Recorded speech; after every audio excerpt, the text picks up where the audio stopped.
It remains a great wonder how the Jedi Order never realized that a Sith Lord was living, walking, and breathing right before their noses. Like, he's literally right there. The most difficult part to comprehend is that this Sith Lord even left clear pointers to his true identity as an evil Force wielder, yet not a single Jedi recognized or sensed it. The closest the Order came to uncovering the truth was Master Qui-Gon Jinn's warning about the reawakening of the Sith after his encounter with Darth Maul on Tatooine. However, the Jedi Council expressed doubts regarding this claim, as they firmly believed the Sith had been completely exterminated thousands of years earlier. Ultimately, this revelation was not enough to expose the Sith presence among them, as the majority of the Order doubted that the Sith still existed at all, let alone that one could be operating right under their noses. Palpatine must have been far more than merely an evil mastermind to accomplish such a deception. He kept several artifacts scattered throughout his office, many bearing blatant and heavy depictions of Sith history and power. To the Jedi Order, these artifacts were likely assumed to be trophies symbolizing Jedi victory over the Sith and their dark works, but in this, they were gravely mistaken. Starting with the Sith Chalice, it was kept in Palpatine's Chancellor's Suite on Coruscant, and according to canon, was retrieved by Palpatine himself from Malachor, a rocky wasteland planet. The Sith Chalice appeared to be a simple and unremarkable piece of art. It was large, bore red markings, and was shaped like a metallic cup with a spiked lid and 4 fin-like appendages jutting out from its sides. In truth, the chalice was an incense burner used by the Sith during initiation ceremonies and meditation rituals. During a meditative practice known as the Sith Fire Ritual, the chalice was filled with Korribanian incense. The Sith and their Massassi warriors occupied the 4th moon of Yavin between 5000 BBY and 3996 BBY, which was the chalice's original location. Many years after the Sith abandoned the moon, the artifact based on legends was rediscovered by archaeologists of the Wolhanian expedition, a mission that took place around 19 BBY. The manner and location in which Palpatine displayed the chalice were clearly intended to mock the Jedi. He had it boldly placed in a corridor connected to the ceremonial office that led directly to his personal chambers. Even Grandmaster Yoda, who spent time with Palpatine and frequently interacted with him on matters of politics, never sensed that an evil being lay beneath his human facade.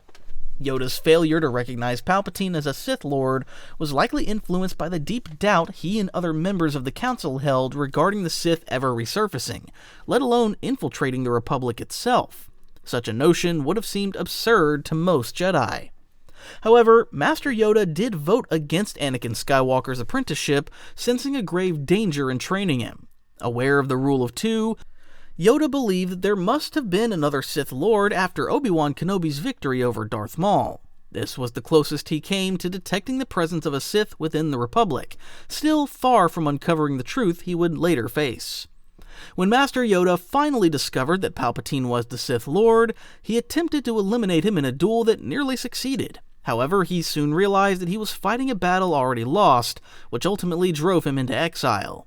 All the while, the Sith had been operating under the Jedi's noses, quietly and patiently planning, building power, and manipulating both sides of the war. Making their first appearance in Star Wars Episode 3, Revenge of the Sith, the spirit urns were ornamental vases that Palpatine kept at the entrance to his private office. According to legend, within one of these vases were the remains of his Sith Master, Darth Plagueis. During his apprenticeship under Darth Plagueis, Palpatine was told that the rule of 2 would not apply to their relationship, deviating from the pattern Darth Bane had established between Sith Master and Sith Apprentice. As Darth Sidious, Palpatine was granted access to the Sith Archives, a vast knowledge bank containing 1,000 years of accumulated wisdom passed down from Master to Apprentice. He was also given access to his Master's Sith holocrons. It was under Plagueis' tutelage that Palpatine developed his lust for power. Plagueis lectured him on how to seize power, with the ultimate goal of gaining dominion over every being in the galaxy. Years later, on the night Palpatine had firmly established himself within the Republic, he joined his master in a penthouse suite, where they drank in celebration of his election as Chancellor the following day. Palpatine assured Plagueis that he would live up to his expectations. However, when Plagueis attempted to stop drinking, Palpatine encouraged him to continue celebrating until he became overwhelmingly intoxicated. As Palpatine took his leave, he was called back by the dark side to eliminate his master, a call to which he yielded. He returned to the penthouse and unleashed Force lightning upon Plagueis, suffocating him until he lost his life. Though Plagueis made a feeble attempt to fight back, his intoxication left him incapable of mounting any meaningful defense. Following this event, Palpatine cremated Darth Plagueis' body and kept his ashes within the spirit urns placed at the entrance to his private office after he became Chancellor. Whether this was done in honor of his master or as a reminder of his victory over him remains unclear. However, the urns were unmistakably positioned as symbols of Sith domination. Upon Master Windu's attempt to arrest and eliminate Palpatine, alongside other Jedi Masters such as Kit Fisto, Agen Kolar, and Saesee Tiin, the group passed by the two spirit urns as they entered Palpatine's chambers. There, Palpatine sat in waiting, prepared to face the Jedi Masters with a braggadocious demeanor. Master Mace Windu, who served as an advisor to Palpatine during his tenure as Supreme Chancellor, had grown highly suspicious of his motives. During the Clone Wars, Windu sensed the dark side through his rare Force ability known as Shatterpoint. What he perceived was initially unclear. Windu believed that Palpatine had been in communication with the Sith, unaware that Palpatine was, in fact, the Sith himself, by then wielding near-dictatorial power over the Galactic Senate. Windu's delayed realization ultimately rendered his efforts to eliminate Palpatine's true persona, Darth Sidious, futile. At the moment Windu attempted to strike the killing blow, the fully manipulated Anakin Skywalker intervened, standing in his way and ultimately leading to Windu's death. The four sages of Dwarti were statues made of bronzium, a solid and highly durable substance used in droid manufacture and by the Wookiees to craft some of their weapons. These statues were positioned in Palpatine's office on Coruscant and depicted philosophers and lawmakers who lived during the time of the Galactic Republic.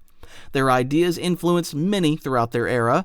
During the Age of the Sith, their statues were erected in their honor by dark side Force wielders. The four sages were known as Sistros Nevet, Brata Danlos, Yanjan Zelmar, and Faya Rodimos.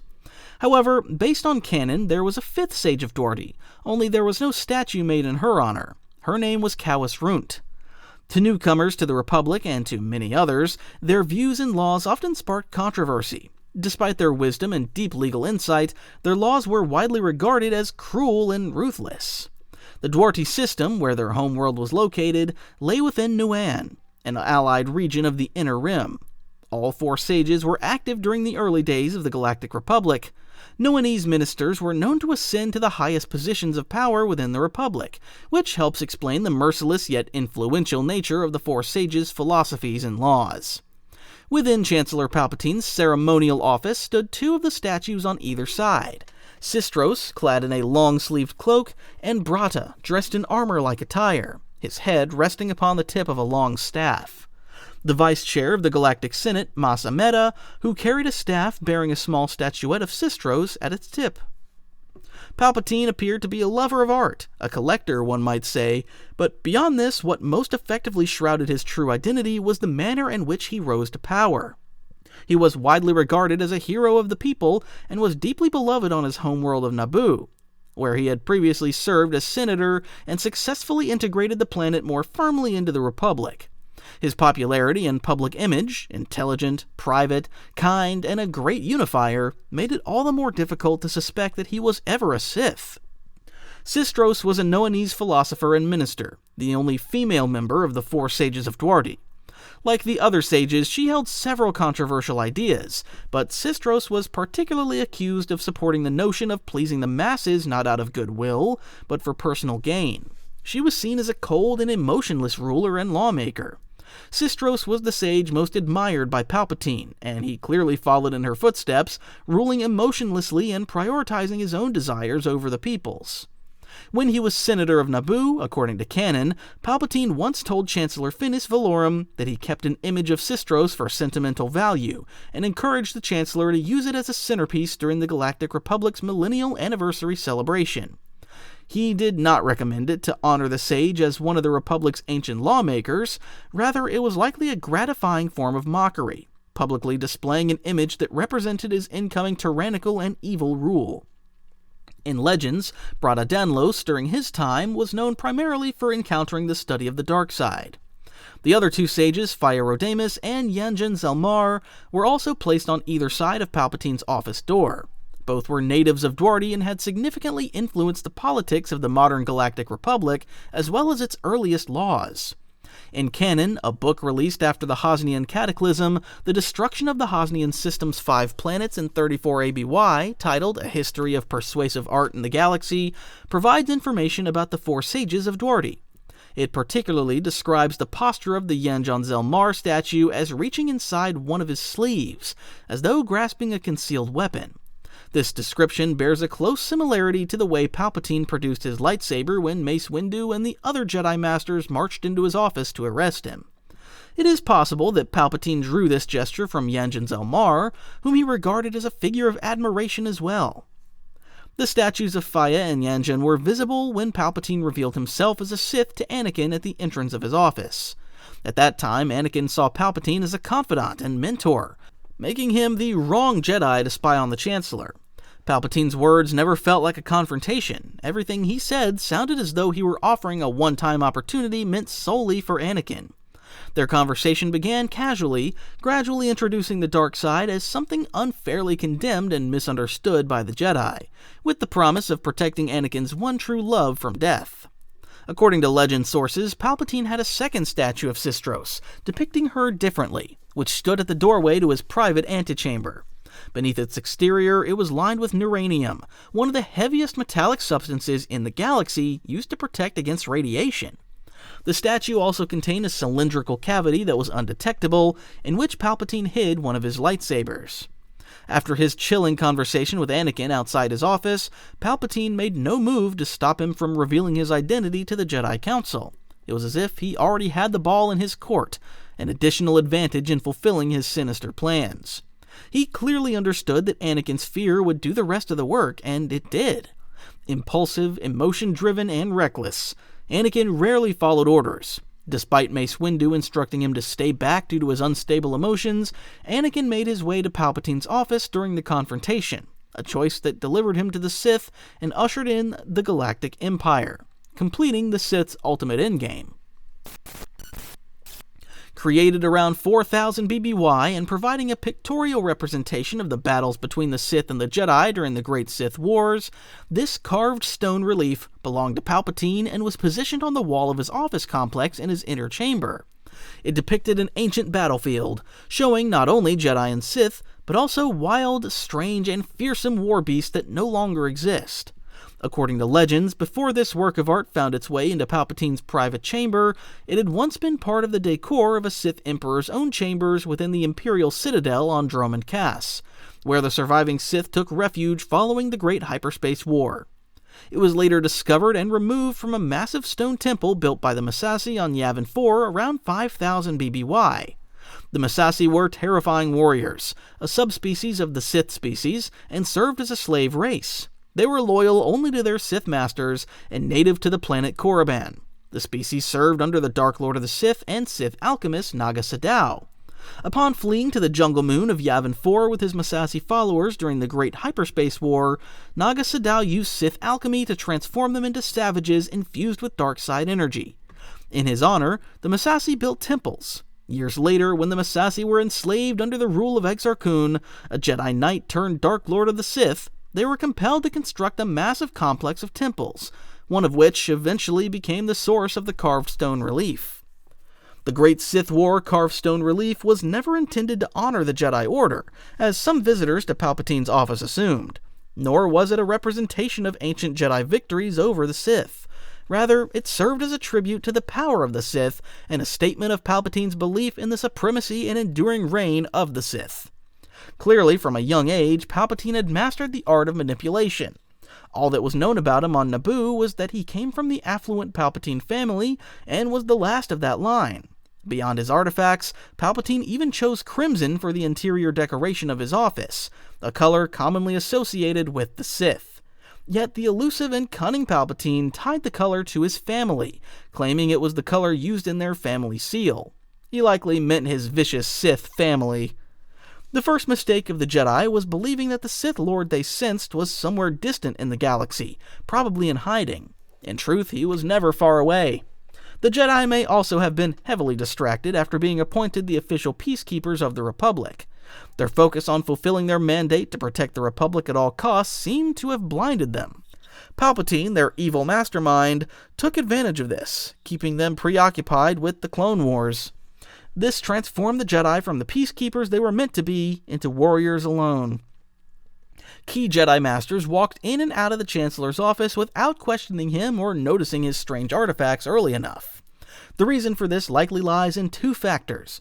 Either their sensitivity had dulled due to familiarity, or the gentle, smooth-speaking figure of the Republic did not match their image of a sinister Dark Lord. Had all the Jedi Masters who sensed the dark side, the presence of a Sith, or the Chosen One, Anakin Skywalker, come together and connected the pieces of what they perceived, they might have stopped Palpatine in time. Instead, their opposing views, doubts, irrelevant council meetings, and political motions stood in the way. They no longer followed the nudges and intuitions of the Force, so much so that they carelessly chose Anakin as their spy. Master Yoda's almost irreconcilable decision not to have Anakin trained might have served a different purpose. It could have acted as an early clue to locating the second Sith Lord, especially since it was around the same time that Qui-Gon Jinn revealed his encounter with Darth Maul. Questions that should have been asked were left unasked. Instead, the Jedi engaged in debates, each member confident that they knew what they were doing and that they had all the answers. This wasted time only gave Palpatine more space to plan and act. Unlike the Jedi, who delayed acknowledging the existence of a Sith Lord until Anakin was older and already manipulated, Palpatine moved decisively, from taking in and training Darth Maul as his apprentice to Darth Tyrannus after Maul's death, and finally to Darth Vader. He wasted no time ensuring he had replacements. Palpatine's approach to the Jedi was not what they expected. They likely assumed a Sith Lord would appear openly, destroying cities and spreading chaos at every turn. Instead, Palpatine worked patiently and quietly, using the power of politics and manipulation to win the hearts of many. War was merely a secondary tool for him, a means to achieve dominance. Anakin Skywalker's clear signs of being the Chosen One likely softened the Jedi Council toward him.